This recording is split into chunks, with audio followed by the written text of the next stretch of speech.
Assalamualaikum warahmatullahi wabarakatuh. Kami dari Bapa 4 akan mempresentasikan tentang materi isu-isu global atau internasional. Next.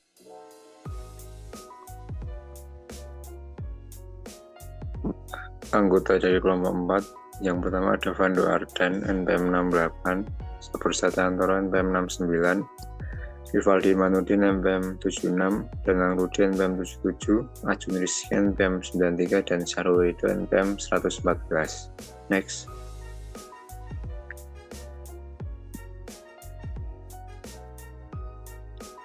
Yang pertama ada organisasi multinasional, yaitu sebuah perusahaan yang menjalankan kegiatan bisnis di lebih dari satu negara. Perusahaan ini menghadapi perbedaan budaya, hukum, pasar, dan kebijakan pemerintah, sehingga operasinya lebih kompleks dibanding perusahaan domestik. Meskipun memiliki peluang pasar global yang besar, organisasi multinasional ini juga menghadapi berbagai resiko, seperti fluktuasi nilai tukar, risiko politik, dan hambatan perdagangan, sehingga keberhasilannya sangat bergantung pada kemampuan beradaptasi dan pengelolaan risiko internasional. Yang selanjutnya akan dijelaskan oleh rekan saya. Selanjutnya ini ada keuntungan dan kerugian dari operasi internasional. Pertama, dari sisi keuntungan, operasi internasional memungkinkan perusahaan untuk memperluas pasar karena perusahaan tidak hanya bergantung pada pasar dalam negeri, tetapi juga dapat menjangkau konsumen di berbagai negara. Selain itu, perusahaan juga dapat mengurangi biaya, misalnya dengan memindahkan produksi ke negara yang memiliki biaya tenaga kerja atau bahan baku yang lebih murah. Keuntungan berikutnya adalah akses ke sumber daya, baik sumber daya alam, teknologi, maupun tenaga kerja yang mungkin tidak tersedia di negara asal. Terakhir, operasi internasional membantu perusahaan melakukan diversifikasi resiko, sehingga jika terjadi penurunan ekonomi di suatu negara, perusahaan masih memiliki sumber pendapatan dari negara lain. Namun di balik keuntungan semua itu, terdapat beberapa kerugian, salah satunya adalah resiko politik dan hukum. Karena setiap negara itu memiliki peraturan dan kebijakan yang berbeda. Selain itu, perusahaan juga dapat menghadapi tantangan budaya dan manajerial seperti perbedaan cara kerja, nilai dan kebiasaan masyarakat setempat. Nah, operasi internasional ini juga membutuhkan biaya yang cukup tinggi, terutama pada tahap awal seperti biaya investasi dan penyesuaian operasional. Terakhir, perusahaan sering mendapat tekanan sosial dan etika, misalnya terkait isu lingkungan, ketenaga kerjaan, dan tanggung jawab sosial perusahaan. Nah, dari penjelasan ini dapat disimpulkan bahwa operasi internasional ini dapat memberikan peluang besar bagi perusahaan, tetapi juga menuntut siapa strategi agar resiko yang tadi disebutkan dapat dikelola dengan baik. Selanjutnya akan dijelaskan oleh rekan saya.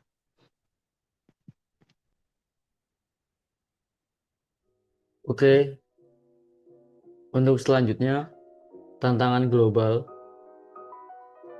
Di sini ada beberapa tantangan global yang ada. Yang pertama ada persaingan bisnis bersifat global.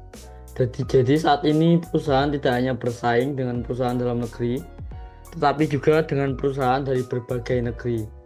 Nah, contohnya itu seperti industri otomotif Indonesia yang tidak hanya bersaing dengan merek lokal, tapi juga bersaing dengan merek luar seperti Toyota, Hyundai, dan Wuling dari Cina.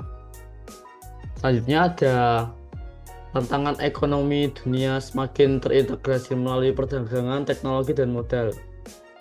Nah, perdagangan, teknologi, dan aliran modal membuat batas antar negara semakin kabur. Keputusan bisnis di suatu negara dapat berdampak global. Nah, contohnya itu seperti kenaikan harga minyak dunia itu mempengaruhi biaya transportasi dan harga barang di hampir semua negara. Nah, selanjutnya ada pertumbuhan pasar terbesar berasal dari luar negeri domestik, terutama Asia, Afrika, dan Amerika Latin. Nah, negara berkembang itu memiliki pertumbuhan kelas menengah yang tinggi, sehingga menjadi pasar potensial bagi perusahaan global. Kemudian ada globalisasi mendorong efisiensi biaya. Globalisasi mendorong perusahaan mencari efisiensi biaya dan keuntungan lokal antar negara.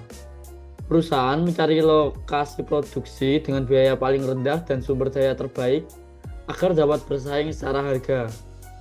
Kemudian ada strategi global berfokus pada pasar dunia, bukan hanya pasar domestik. Perusahaan merancang produk dan strategi pemasaran agar dapat diterima di banyak negara sekaligus. Contohnya seperti Coca-Cola, menggunakan produk yang sama secara global tetapi menyesuaikan iklim dan kemasan dengan budaya lokal. Kemudian ada perusahaan menempatkan produksi R&D dan pemasaran di lokasi paling menguntungkan. Produksi, riset, dan pemasaran tidak harus berada di satu negara yang sama. Nah, contohnya itu ada suatu perusahaan yang produksinya itu di Cina karena biayanya rendah, R&D-nya di Jerman karena teknologinya tinggi, dan pemasarannya itu di pasar Amerika Serikat, yaitu pasar yang besar. Selanjutnya ada proteksionisme menjadi tantangan karena dapat menghambat perdagangan internasional. Beberapa negara menerapkan tarif dan regulasi untuk melindungi industri dalam negeri yang dapat menghambat perdagangan nasional. Contohnya itu pengenaan tarif impor baja oleh suatu negara dapat memicu negara lain membalas dengan tarif serupa. Kemudian ada hampir semua industri kini menghadapi persaingan global. Tantangan ini tidak banyak industri yang benar-benar aman dari persaingan internasional. Contohnya tuh seperti Boeing, perusahaan yang besar itu bersaing langsung dengan Airbus, perusahaan yang dari Eropa dalam industri pesawat terbang. Selanjutnya akan dibacakan oleh saya. Selanjutnya ada tingkat pajak korporat secara global. Tingkat pajak korporat secara global menunjukkan adanya perbedaan kebijakan fiskal antar negara dalam mengenakan pajak atas laba perusahaan. Perbedaan ini dipengaruhi oleh kondisi ekonomi, kebutuhan pendapatan negara, serta strategi pemerintah dalam menarik investasi asing. Ada negara yang menetapkan pajak tinggi untuk membiayai layanan publik, sementara negara lain menetapkan pajak rendah sebagai daya tarik investasi. Dalam manajemen strategi, pajak korporat dipandang sebagai faktor eksternal yang mempengaruhi struktur biaya perusahaan. Pajak yang tinggi akan mempengaruhi laba bersih, sedangkan pajak yang rendah dapat meningkatkan daya saing perusahaan secara global. Oleh karena itu, perusahaan multinasional harus memahami perbedaan pajak antar negara sebelum menentukan strategi ekspansi. Perbedaan tingkat pajak ini juga menciptakan persaingan antar negara dalam menarik modal asing, dan negara yang mampu menawarkan tarif pajak kompetitif dan stabilitas regulasi biasanya lebih dipilih sebagai lokasi investasi jangka panjang oleh perusahaan global. Next.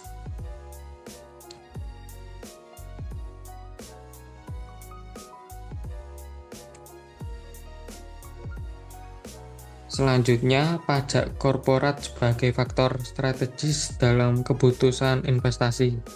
Tingkat pajak dalam suatu negara menjadi pertimbangan utama perusahaan dalam menentukan lokasi pembangunan pabrik, pembukaan cabang, maupun pusat distribusi.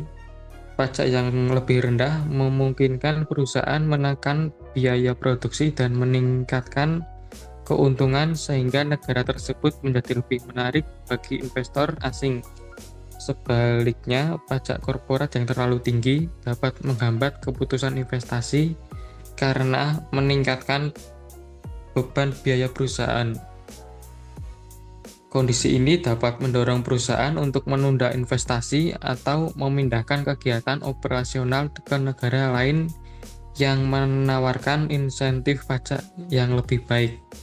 Dalam analisis manajemen strategi internasional, pajak termasuk dalam analisis lingkungan makro seperti PESTEL. Perusahaan ini perlu menilai risiko pajak jangka panjang agar keputusan ini atau investasinya itu yang diambil tetap menguntungkan dan keberlanjutan. Selanjutnya akan dijelaskan oleh rekan saya.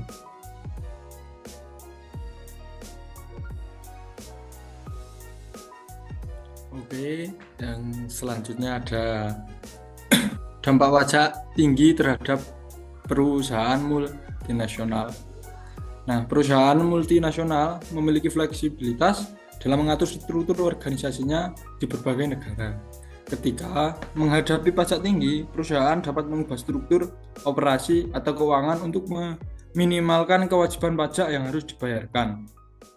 Nah, strategi yang sering digunakan antara lain ada pengalihan laba ke negara dengan pajak rendah, ada penetapan harga transfer antara anak perusahaan, serta relokasi kantor pusat. Langkah ini secara strategis bertujuan untuk meningkatkan efisiensi dan keuntungan global perusahaan. Namun, praktik tersebut sering menimbulkan kontroversi karena dianggap mengurangi penerimaan pajak negara tempat perusahaan beroperasi. Oleh sebab itu, perusahaan harus mempertimbangkan aspek hukum dan etika dalam menjalankan strategi pajaknya. Next.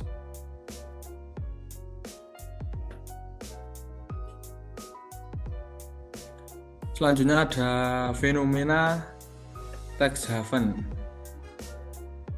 Tax haven adalah negara atau wilayah yang menawarkan tarif pajak sangat rendah atau bahkan nol, serta memberikan kemudahan dan kerahasiaan bagi perusahaan asing. Kondisi ini menjadikan tax haven sebagai tempat favorit bagi perusahaan multinasional untuk menyimpan laba atau mendirikan anak perusahaan. Dari perspektif manajemen strategi, tax haven digunakan sebagai sarana untuk menekankan beban pajak dan meningkatkan efisiensi keuangan global. Strategi ini dianggap legal di beberapa negara selama masih berada dalam kerangka peraturan yang berlaku. Namun, secara global, keberadaan tax haven menimbulkan dampak negatif, seperti berkurangnya penerimaan pajak negara asal dan meningkatkan ketimpangan sosial. Hal ini bisa mendorong organisasi internasional untuk mengupayakan regulasi pajak global yang lebih adil. Selanjutnya akan dilanjutkan oleh rekan saya.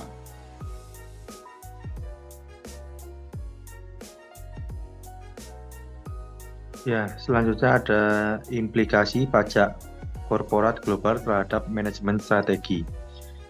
Ya, dalam manajemen strategi internasional, kebijakan pajak harus dipertimbangkan secara menyeluruh bersama faktor ekonomi, politik, dan sosial. Strategi pajak yang baik tidak hanya berfokus pada pengurangan biaya, tapi juga keberlanjutan bisnis, yaitu jangka panjang.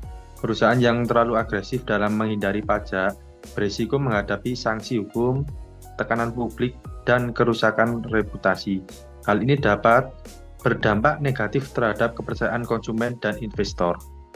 Nah, dalam penjelasan tersebut, pajak korporat global merupakan faktor strategis yang memengaruhi keputusan dan arah perusahaan. Dalam itu, perusahaan perlu menerapkan strategi pajak yang seimbang, patuh terhadap regulasi, dan berorientasi jangka panjang agar mampu menjaga stabilitas reputasi serta kepercayaan pemangku kepentingan. Next.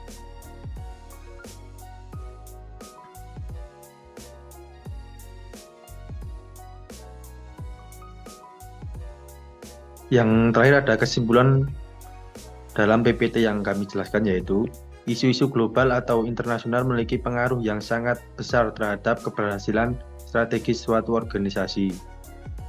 Perubahan kondisi ekonomi dunia, kemajuan teknologi, kebijakan pemerintah antar negara, serta tingkat persaingan global membuat perusahaan tidak bisa lagi hanya berfokus pada lingkungan dalam negeri. Dalam manajemen strategi pemahaman tersebut, kondisi global menjadi hal yang penting agar perusahaan mampu menyesuaikan diri dengan perubahan yang terjadi. Melalui manajemen strategi, perusahaan dapat menganalisis berbagai peluang dan ancaman yang muncul dari lingkungan global. Analisis ini membantu manajemen dalam merumuskan strategi yang tepat, baik untuk mempertahankan posisi perusahaan maupun untuk mengembangkan usaha di pasar yang lebih luas. Dengan strategi yang matang, resiko akibat ketidakpastian global dapat dikurangi, sementara peluang yang ada dapat dimanfaatkan secara maksimal. Dengan demikian, manajemen strategi berperan sebagai alat bagi organisasi untuk menghadapi tantangan global secara terencana dan berkelanjutan. Perusahaan yang mampu memahami dan mengolah isu-isu global dengan baik akan lebih siap bersaing, bertahan, dan berkembang di tengah dinamika lingkungan internasional yang terus berubah. Dalam penjelasan itu, menegaskan bahwa isu global dan internasional memiliki pengaruh besar terhadap keberhasilan strategi organisasi, perubahan ekonomi dunia, perkembangan teknologi, kebijakan pemerintah antar negara, serta tingkat persaingan global, membuat perusahaan tidak lagi hanya berfokus pada kondisi domestik. Oleh karena itu, manajemen strategi perlu memahami lingkungan global agar perusahaan mampu beradaptasi dengan perubahan yang terjadi. Sekian presentasi dari kelompok kami. Apabila ada tutur kata yang tidak berkenan terhadap audiens, kami memohon minta maaf yang sebesar-besarnya. Assalamualaikum warahmatullahi wabarakatuh.